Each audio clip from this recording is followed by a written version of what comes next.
খাদ্য পরিপাকে হরমোন কি ভূমিকা পালন করে আমরা সেই জিনিসটা আজকে শিখব। খাদ্য পরিপাকে হরমোনের ভূমিকা। তো খাদ্য পরিপাকের সকল প্রক্রিয়া কয়েকটি হরমোন দ্বারা নিয়ন্ত্রিত হয় এবং এই হরমোনগুলির নাম এবং কাজ আমরা এখনই ক্লাসের মধ্যে শিখে ফেলব। তো এইসব হরণ যদি ব্যাহত হয় তাহলে খাদ্য পরিপাক প্রক্রিয়ায় কিন্তু বিঘ্নতা ঘটবে। খাদ্য পরিপাকের সকল প্রক্রিয়া কি হয়, শুধুমাত্র না কয়েকটি হরমোন দ্বারা নিয়ন্ত্রিত হয়। তো এই হরমোনের তারতম্যের কারণে খাদ্য পরিপাকের যে সামগ্রিক প্রক্রিয়া সেটারও কিন্তু তারতম্য ঘটতে পারে। তো খাদ্য পরিপাকের সাথে জড়িত সকল হরমোন পাকস্থলী এবং অন্ত্রের, দেখো সকল হরমোন কোথা থেকে, পাকস্থলী এবং অন্ত্রের মিউকোসা স্তরের কোষ থেকে ক্ষরিত হয়। তাহলে খাদ্য পরিপাকের সাথে সম্পর্কিত হরমোনগুলি নিঃসৃত হয় পাকস্থলী এবং অন্ত্রের যে মিউকোসা, স্পেশালি মিউকোসা, এই শব্দটা মনে রাখতে হবে, এই স্তরে যে কোষ থাকে সেই কোষ থেকে। এবং এই সকল হরমোনগুলো রাসায়নিকভাবে পেপটাইড জাতীয় এবং সামগ্রিকভাবে গ্যাস্ট্রোইন্টেস্টাইনাল হরমোন বা জি আসছে গ্যাস্ট্রিক থেকে আর আই আসছে ইন্টেস্টাইন থেকে, তাহলে গ্যাস্ট্রোইন্টেস্টাইনাল হরমোন এগুলো রক্তে ক্ষরিত হয়ে পরিপাকতন্ত্রের বিভিন্ন রক্তনালী দিয়ে হৃৎপিণ্ডে পৌঁছে এবং সেখান থেকে ধমনীর মাধ্যমে পুনরায় পৌষ্টিকতন্ত্রে ফিরে আসে। তো এরা বিভিন্ন এনজাইম নিঃসরণ ও অঙ্গের সঞ্চালন কার্যকেও উদ্দীপিত করে। তো আমরা এখন সরাসরি যে বিভিন্ন হরমোনগুলি রয়েছে সেই হরমোনগুলি সম্পর্কে জানি। প্রথমে যে হরমোনটা আছে সেই হরমোনের নাম হলো কি, গ্যাস্ট্রিন। প্রথম হরমোনের নাম কি বলো? গ্যাস্ট্রিন। আর গ্যাস্ট্রিক মানে কি বলতো? হ্যাঁ, গ্যাস্ট্রিক কাকে বলে? পেট ব্যথাকে।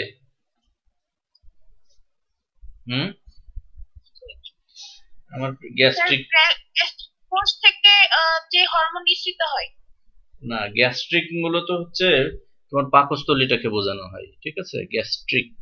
তাহলে এই হরমোনটা পাকস্থলীতে উৎপন্ন হবে। দেখো পাইলোরিক পাকস্থলী কোনটা বলো তো? যে প্রান্তটা ক্ষুদ্রান্ত্রের দিকে সেইটা, নাকি যে প্রান্তটা অন্ননালীর দিকে থাকে সেইটা, বলো? আমি একটু ছবি আঁকাই দেখাই। এটা হচ্ছে পাকস্থলীর একটা ছবি, মনে করে একটা পাকস্থলীর ছবি আঁকলাম আমি, ঠিক আছে।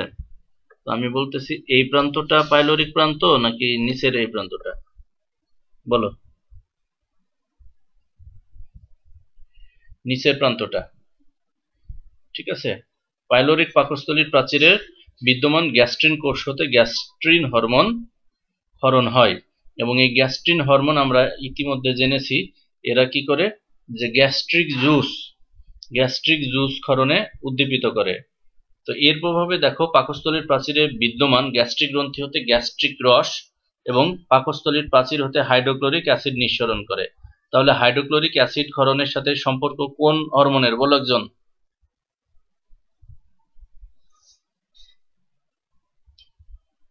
কোন হরমোন?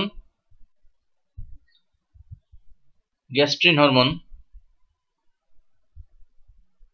তোমরা কি আমার কথা শুনতে পাচ্ছ?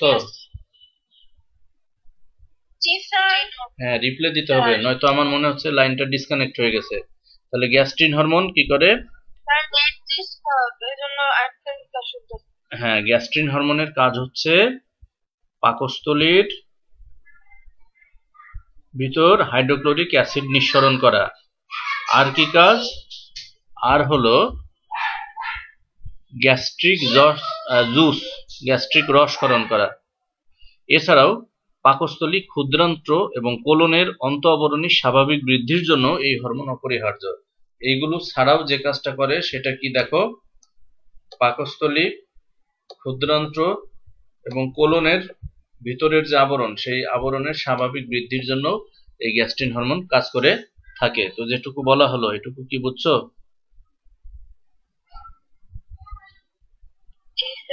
এরপরে যেটা আসছে সেটা হচ্ছে সিক্রেটিন। অন্ত্রের প্রাচীর থেকে। অন্ত্র কি পাকস্থলীর পরে থাকে না আগে থাকে? অন্ত্র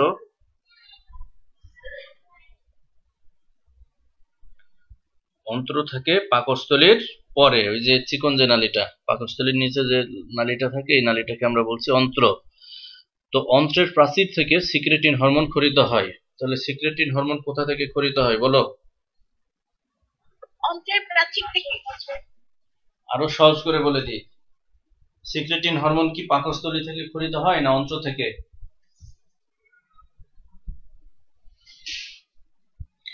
অন্ত্র থেকে। এর প্রভাবে কি হয় দেখো, সিক্রেটিন কি করছে যে অগ্নাশয় থেকে, এর প্রভাবে অগ্নাশয় থেকে অগ্নাশয় রস নিঃসৃত হয়। তাহলে সিক্রেটিনের কাজ হচ্ছে সিক্রেট করা। কি সিক্রেট করবে? অগ্নাশয় রস সিক্রেট করবে। এছাড়া এটি পাকস্থলীর প্রাচীরকে পেপসিন এনজাইম এবং যকৃৎকে পিত্ত লবণ তৈরিতে উদ্দীপনা জাগায়। এটা কি বোঝা গেছে? জি স্যার। ওকে, তাহলে সিক্রেটিনের কাজ হচ্ছে দুইটা। একটা হচ্ছে অগ্নাশয়কে অগ্নাশয় রস ক্ষরণ উদ্দীপিত করা, আর হচ্ছে লিভারকে পিত্ত ক্ষরণে উদ্দীপিত করা। এরপর কোলেসিস্টোকাইনিন, আমি বলেছিলাম যে ক্যাপিটাল ইংরেজি সিসিকে লিখতে। যদি কোলেসিস্টোকাইনিন মনে থাকবে না, সংক্ষেপে এটা পড়তে হবে সিসিকে। ক্ষুদ্রান্ত্রের ইলিয়ামের প্রাচীর হতে, দেখো ক্ষুদ্রান্ত্রের ইলিয়ামের প্রাচীর হতে, ইলিয়াম কোনটা?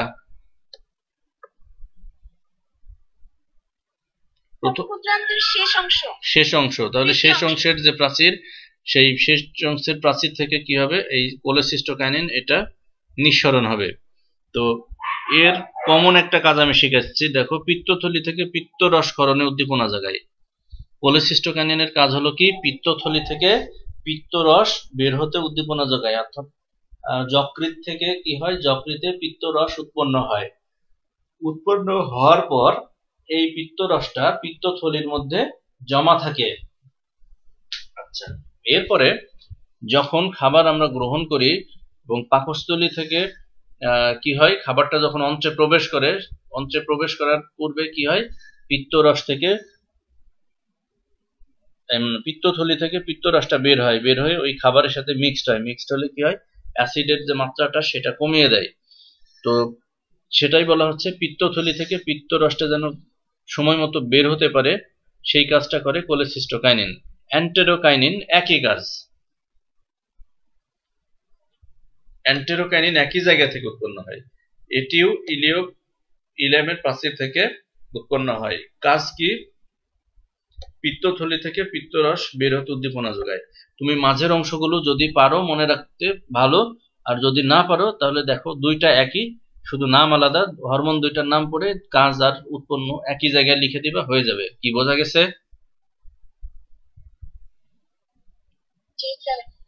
আচ্ছা, এরপরে পেপটাইড ওয়াই ওয়াই যেটা, হ্যাঁ, তো এটাও দেখো কোথা থেকে উৎপন্ন হয়? ইলিয়ামের প্রাচীর থেকে। তিনটা হরমোনের উৎপত্তি স্থল কিন্তু একই জায়গা। দেখো তিনটা হরমোনের উৎপন্ন কিন্তু একই জায়গা। তো আমাকে একজন বলো, সিসিকে এইটার পূর্ণরূপ কি? সিসিকে এর পূর্ণরূপ কি বলো? সিসিকে পূর্ণরূপ কি? কোলেসিস্টোকাইনিন। আবার বলো, সিসিকে এর পূর্ণরূপ কি? কোলেসিস্টোকাইনিন। কোলেসিস্টোকাইনিন হরমোনের কাজ কি? স্যার ইলিয়ামের প্রাচীর থেকে কোলেস্টোকাইনিন নামক হরমোন ক্ষরণ করা। এটার কাজ হচ্ছে আর একটা সহজ কাজ কি শিখাইলাম? কোলেসিস্টোকাইনিনের কাজ হচ্ছে পিত্তথলি থেকে পিত্তরস বের হতে উদ্দীপনা জাগায়। পিত্তথলি থেকে পিত্তরস বের হতে কি করে? উদ্দীপনা প্রদান করে। আচ্ছা, এরপরে দেখো যেটা আমরা শিখবো সেটা হচ্ছে পেপটাইড ওয়াই ওয়াই। এটিও ইলিয়ামের প্রাচীর থেকে উৎপন্ন হয়। এটিও ইলিয়ামের প্রাচীর থেকে এই হরমোন খরিত হয়। এর প্রভাবে অন্ত্রের ভিতর দিয়ে ধীর গতিতে খাদ্য প্রবাহিত হয়। আচ্ছা, ধীর গতিতে খাদ্য প্রবাহিত হলে উপকারটা কি বলতো? একজন বলো।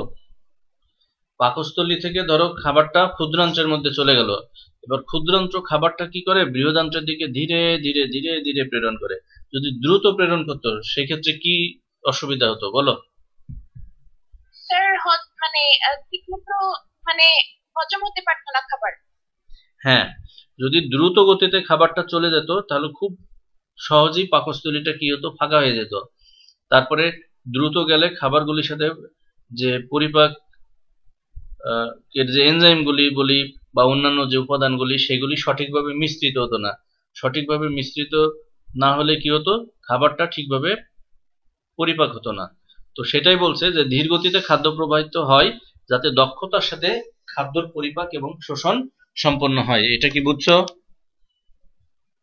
জি স্যার। এরপর আসলো এই যে গ্যাস্ট্রিক ইনহিবিটরি পেপটাইড। এটা ডিউডেনামের প্রাচীর থেকে এই হরমোন উৎপন্ন হয়। ডিউডেনাম কোনটা? এই যে এই অংশটা হলো ডিউডেনাম। তাহলে এই ডিউডেনামের প্রাচীর থেকে কি হবে, গ্যাস্ট্রিক ইনহিবিটরি যে পেপটাইড, সেই পেপটাইডটা হরমোনটা কি হবে, ক্ষরিত হবে। আর এটি কি করবে দেখো, এটা কি করবে, পাকস্থলী থেকে অন্ত্রে খাবারের যে প্রবেশ সেটা নিয়ন্ত্রণ করবে। তাহলে এটা হলো পাকস্থলী, এই যে ভিতরের এই অংশটা হলো পাকস্থলী। পাকস্থলী থেকে এই যে পরের অংশ অন্ত্র, সেই অন্ত্রের ভিতরে কি হয়, খাদ্যটা প্রবেশ, খাবারের যে প্রবেশ সেটা কিন্তু নিয়ন্ত্রণ করে। তো তোমাদের কি মনে হয় সব খাবার একসাথে অন্ত্রের মধ্যে চলে যায়? No sir. এটা যায় ধীরে ধীরে, ঠিক আছে? তো সেই এটাও নিয়ন্ত্রণ করে। তারপরে দেখো ইনসুলিন হরমোনের ক্ষরণের সূচনা ঘটায় এই গ্যাস্ট্রিক ইনহিবিটরি পেপটাইড। এরপর আসলো সোমাটোস্ট্যাটিন। আমরা গত দিনের ক্লাসে শিখেছি সোমাটোস্ট্যাটিন। এটা হচ্ছে কি, ডিউডেনামের প্রাচীরের ডেল্টা কোষ থেকে, ডিউডেনামের ভিতরে যে প্রাচীর থাকে সেখানে যে ডেল্টা কোষ থাকে, সেই ডেল্টা কোষ থেকে এই হরমোন ক্ষরিত হয়। আর এ কি করে দেখো, যে প্যারাটাল কোষের উপর ক্রিয়া করে এদের অ্যাসিড ক্ষরণ হ্রাস করে। প্যারাটাল কোষ কোথায় থাকে বলো তো? অ্যাসিড ক্ষরণ প্যারাটাল কোষ, একটু চিন্তা করে বলো অ্যাসিড ক্ষরণ কোথায় হয়?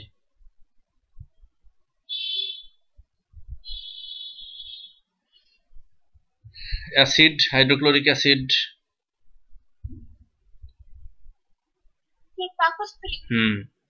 এরপর আসলো প্যানক্রিয়াটিক পলিপেপটাইড। প্যানক্রিয়াট মানে কি? প্যানক্রিয়াস থেকে আসছে প্যানক্রিয়াটিক, তাহলে প্যানক্রিয়াস মানে অগ্নাশয়। তো প্যানক্রিয়াটিক পলিপেপটাইড, তাহলে অগ্নাশয়ের থেকে এটা উৎপন্ন হবে। দেখো অগ্নাশয়ের আইলেটস অফ ল্যাঙ্গারহ্যান্স কোষগুচ্ছের পিপি কোষ থেকে এই হরমোন ক্ষরিত হয়। প্যানক্রিয়াটিক পলিপেপটাইড, পিপি, তাহলে প্যানক্রিয়াটিক পলিপেপটাইড, এই যে দেখো দুইটা পি দেয়া, প্যানক্রিয়াটিক পলিপেপটাইড। তাহলে পিপি কোষ থেকে এই প্যানক্রিয়াটিক পলিপেপটাইড হরমোনটা ক্ষরিত হবে।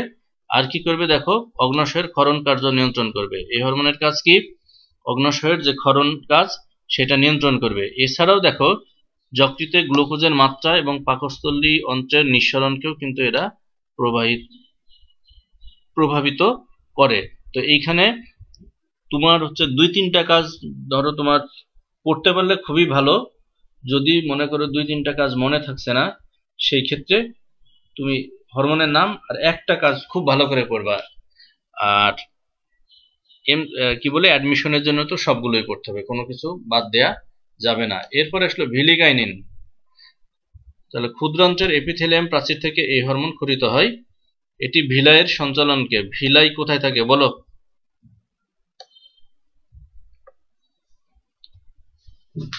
স্যার এই যে আঙ্গুলের মতো অংশটা। হ্যাঁ, আঙ্গুলের মতো প্রলম্বিত যে অংশ ক্ষুদ্রান্ত্রের মধ্যে থাকছে সেগুলোকে আমরা বলছি ভিলাই। তো সেই ভিলাইয়ের সঞ্চালনকে ত্বরান্বিত করবে এই ভিলিকাইনিন। ভিলাই থেকে আসছে ভিলিকাইনিন। ডিওক্রিনিন, তাহলে নাম থেকে ডিও আসছে ডিউডেনাম থেকে, তাহলে ডিউডেনামের এপিথেলিয়াম প্রাচীর থেকে এই হরমোন ক্ষরিত হয়। এটি আন্তরিক রসে মিউকাস এবং এনজাইম নিঃসরণের জন্য ব্রুনার গ্রন্থিকে উদ্দীপিত করে। তাহলে নিচের কোন হরমোন ব্রুনার গ্রন্থিকে উদ্দীপিত করে? তাহলে ডিওক্রাইনিন। ডিওক্রাইনিন কি করে, ব্রুনার গ্রন্থিকে উদ্দীপিত করে। আর ব্রুনার গ্রন্থির কাজ আমরা গত ক্লাসে শিখেছি। তারপরে আসলো এন্টারোক্রাইনিন। এটাও একই জায়গা থেকে উৎপত্তি লাভ করবে, ডিউডেনামের এপিথেলিয়াম প্রাচীর থেকে উৎপন্ন হবে। এরা কি করে, যে লিভার কোন যে গ্রন্থি রয়েছে সেটাকে উদ্দীপিত করে। তা আমি যে 11টা পড়ালাম, এই 11টা হরমোনের কাজ বা নামগুলি আগামী দিন খুব ভালো করে পড়বা। এখান থেকে অ্যাডমিশনে প্রচুর কোশ্চেন আসে, অ্যাডমিশনেও আসে, আবার যারা হচ্ছে চাকরি করতে যায়, লেকচারার পরীক্ষা দিতে যায় বিভিন্ন জায়গায়, তাদের জন্য এটা আসে, অভিজ্ঞতা থেকে বললাম। আমাদের সময় জিজ্ঞেস করছিল এগুলি যখন ক্যামব্রিয়ানে ভাইবা দিই। বৃহদান্ত্রের যে কাজগুলি, আমরা সেই বৃহদান্ত্রের কাজ দেখো, যে মানুষের পৌষ্টিকতন্ত্রের ক্ষুদ্রান্ত্রের ইলিয়ামের পেছন থেকে পায়ু পর্যন্ত বিস্তৃত মোটা নলাকার খাদযুক্ত অংশকে বৃহদান্ত্র বলে। বৃহদান্ত্রের দৈর্ঘ্য কতটুকু একজন বলো? বৃহদান্ত্রের 1.5 মিটার। বৃহদান্ত্র কয়টি অংশে বিভক্ত? 2টি অংশে। তাহলে সামনের ইউ আকৃতির বৃহৎ অংশকে বলা হয় কোলন, এবং পশ্চাতের পায়ু সংলগ্ন থলে আকৃতির অংশকে বলা হয় রেকটাম বা মলাশয়। তো কোলনকে আবার কয়টা অংশে ভাগ করা যায়? 4টা। কি কি? ঊর্ধ্বমুখী কোলন, তির্যক কোলন, নিম্নমুখী কোলন, সিগময়েড কোলন। তাহলে প্রথমটা কি ছিল? ঊর্ধ্বমুখী। তাহলে এই যে এই কোলনটা হলো ঊর্ধ্বমুখী কোলন, আর এই যে এটা হলো তির্যক, আর নিচে যেটা নামছে নিম্নমুখী, আর সবশেষে যে এটা হলো সিগময়েড কোলন। ঠিক আছে? তো এই বৃহদান্ত্রের সাথে কি থাকে? সিকাম থাকে। দেখো সিকাম, এই যে এই থলের মতো এই অংশটাকে বলা হচ্ছে সিকাম, আর সিকামের সাথে আবার ছোট্ট নালীর মতো যে অংশটা যুক্ত থাকে সেটাকে বলা হয় অ্যাপেন্ডিক্স। তো পরীক্ষায় কোশ্চেন আসে যে অ্যাপেন্ডিক্স কার সাথে যুক্ত থাকে? তাহলে উত্তর কি হবে? সিকামের সাথে যুক্ত থাকে। বৃহদান্ত্রের রেকটাম প্রায় 12 সেন্টিমিটার লম্বা। রেকটাম কতটুকু লম্বা? 12 সেন্টিমিটার। রেকটামের বাংলা হচ্ছে মলাশয়। এটি পায়ুছিদ্র দ্বারা বাইরে উন্মুক্ত হয়। পায়ুছিদ্র কতগুলো ঐচ্ছিক প্রকৃতির স্ফিংক্টার পেশি দ্বারা বেষ্টিত থাকে, যেগুলো মলত্যাগ নিয়ন্ত্রণ করে। তো এই বৃহদান্ত্রের প্রধান যে কাজ কয়টি? 4টি। এই 4টা কাজ দেখো। এখানে পানি, তারপরে খনিজ লবণের বিশেষ করে সোডিয়াম ক্লোরাইড শোষিত হবে। ঠিক আছে? এবং পানির যেটা ক্ষুদ্রান্ত্র থেকে যে বর্জ্য পদার্থগুলো আসে, তার ভিতরের যে পানি, সেই পানির 80 ভাগই এখানে পুনঃশোষিত হবে। তারপরে মল তৈরি হয়, বৃহদান্ত্রের মধ্যে মল তৈরি হয় এবং সেটা সাময়িক সময়ের জন্য জমা থাকে। তারপরে গাজন ঘটে, বৃহদান্ত্রে খাদ্যের অপাচ্য অংশের গাজন ঘটে এবং পচন ঘটে। আর এখানে প্রায় 500 প্রজাতির, দেখো 500 প্রজাতির মিথজীবী ব্যাকটেরিয়া থাকে। বৃহদান্ত্রের কত প্রজাতির?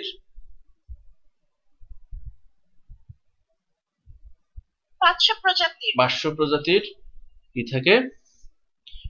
মিথজীবী কেন বলা হলো? একজন বলো তো, মিথজীবী বলার কারণ কি? কারণ একে অপরকে মানে সাহায্য করে, কেউ কারো ক্ষতি করে না, বরং দুজন দুজনের দ্বারা উপকৃত হয়। ঠিক আছে? অ্যাপেন্ডিক্সকে উপকারী অণুজীবের সুরক্ষিত ভান্ডারও বলা হয়। নিচের কোনটিকে উপকারী অণুজীবের সুরক্ষিত ভান্ডার বলা হয়? অ্যাপেন্ডিক্সকে। ঠিক আছে? এক গবেষণায় দেখা গেছে আমাশয় বা কলেরা বা অন্য কোনো অপকারী জীবাণু দ্বারা অন্ত্রের উপকারী ব্যাকটেরিয়া ধ্বংসপ্রাপ্ত হলে অ্যাপেন্ডিক্সের উপকারী ব্যাকটেরিয়াগুলো অন্ত্রের ব্যাকটেরিয়ার জীবগোষ্ঠীকে পুনঃপ্রতিষ্ঠিত করে। এটা কি বুঝছো? সাম্প্রতিক এক গবেষণায় দেখা গেছে বৃহদান্ত্রে বসবাসকারী ব্যাকটেরিয়া আমাদের সুস্বাস্থ্য রক্ষায় গুরুত্বপূর্ণ ভূমিকা পালন করে। একজন পরিণত মানুষের কোলনে বসবাসকারী প্রায় 500 প্রজাতির ব্যাকটেরিয়ার সন্ধান পাওয়া গেছে। এসব ব্যাকটেরিয়া অ্যানারোব। অ্যানারোব মানে কি জানো? যারা অবাধ শ্বসন প্রক্রিয়ার মাধ্যমে বেঁচে থাকে, অর্থাৎ যাদের শ্বসন প্রক্রিয়ায় অক্সিজেনের প্রয়োজন হয় না। এরা বৃহদান্ত্রে কিছু অপাচ্য খাদ্য উপাদানকে গাজন প্রক্রিয়ায় ভেঙে ক্ষুদ্র সিকল ফ্যাটি অ্যাসিড উৎপন্ন করে এবং কার্বন ডাইঅক্সাইড, হাইড্রোজেন এবং মিথেন গ্যাস মুক্ত করে। এই সকল ক্ষুদ্র সিকল ফ্যাটি অ্যাসিড যেমন অ্যাসিটিক অ্যাসিড, প্রোপায়োনিক অ্যাসিড এবং বিউটারিক অ্যাসিড ব্যাকটেরিয়া এবং কোলনের প্রাচীর কোষে কি করে? শক্তি সরবরাহ করে। এরপরে যেটা থাকলো সেটা হচ্ছে কি বলে? স্থূলতা। স্থূলতা তোমরা পড়ে নেবা, আমাদের এই চ্যাপ্টার পড়ানো শেষ, আমরা এরপরে চতুর্থ যে চ্যাপ্টারটা সেই চ্যাপ্টারটা শুরু করব। ঠিক আছে, তাহলে মোটামুটি আমাদের সবগুলো চ্যাপ্টার পড়ানো শেষ। এরপরে প্রতিদিন পরীক্ষা নেব, বড় বড় কোশ্চেনে পরীক্ষা নেব। ঠিক আছে, তো যেটুকু পড়ানো হলো এতক্ষণ, কারো কোথাও বুঝতে অসুবিধা আছে কিনা বলো। যেটুকু পড়ানো হলো কারো কোথাও বুঝতে অসুবিধা নেই না? তো আজকে কি সবাই পরীক্ষাটা দিয়েছো? আজকে যে পরীক্ষাটা নিলাম সবাই কি দিয়েছো? ওকে, পরীক্ষা দিলে তো অনেক ক্ষতি, তাই না? সুপ্রিয় শিক্ষার্থীবৃন্দ, আজ তাহলে এ পর্যন্তই। আগামী দিন আরো একটি বিষয় নিয়ে কথা হবে। সে পর্যন্ত সকলেই ভালো থাকবে। আল্লাহ হাফেজ।